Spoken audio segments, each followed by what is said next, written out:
now to a different kind of delivery from deep underground. Exports of rare earth magnets from China to the United States jumped 20% in May. Now, it was all on fears that Beijing will soon cut off shipments. China controls most of the world's rare earth minerals, used in everything from medicine to military.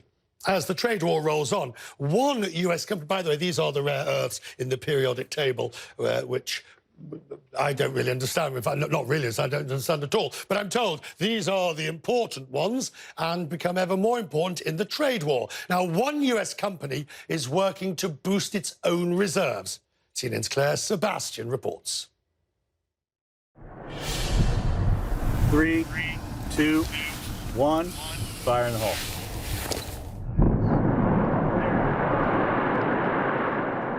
Blasting through the rock. Very good. To reach the precious metals underneath. Beautiful sight to see. These are busy times here in Mountain Pass, California. A mine thrown into the spotlight by the US-China trade dispute. Is this the busiest you've known it? Right now it is, and we continue to accelerate more and more each day. This is the only rare earths mine in the United States, but just 2 years ago, it was sitting idle after the previous owners went bankrupt. Now, though, it's well and truly back up and running. The current owners say it accounts for more than 10% of global rare earth supplies. Rare earths are 17 naturally occurring elements, crucial ingredients in everything from cell phones to electric cars. This is very valuable product right here. The co-chairman of the mine, James Litinsky, is aware he's leading a lone US competitor in an industry dominated by China, where labor costs are cheaper and environmental rules less strict. If there's going to be an American rare earth industry, it's going to be led by us. We're it. So this is actually the product. This is the concentrate coming out of the mill. And we will package this into those containers over there.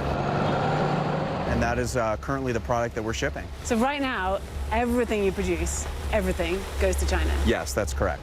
That's because China processes much of the material from other countries, currently producing 90% of the world's supply. Beijing recently threatened to use that dominance as leverage in the trade dispute, hinting it could restrict rare earth exports, cutting off not only US companies, but also the military, which uses rare earths in jet engines, satellites, and missile defense systems. The Pentagon told us they're, quote, working closely with the President, Congress, and the industrial base to mitigate US reliance on China for rare earths. My first reaction is, wow, what have we bought?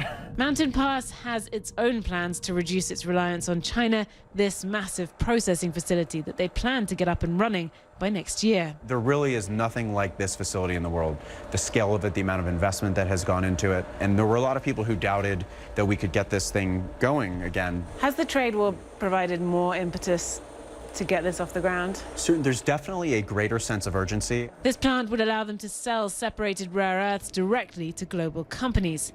Litinsky says it's a mission he feels the US government needs to support. And if the United States of America is going to be a leading power in the world, we need to continue to grow our economy. And so there needs to be a recognition that the industries of the future drive GDP, they drive employment, and ultimately that will drive your military budget. And so as a matter of national security, we need to lead in these industries of tomorrow. A recognition that could help turn this mineral-rich soil into an American rare earths revival and a viable alternative to China. Clare Sebastian, CNN, Mountain Pass, California.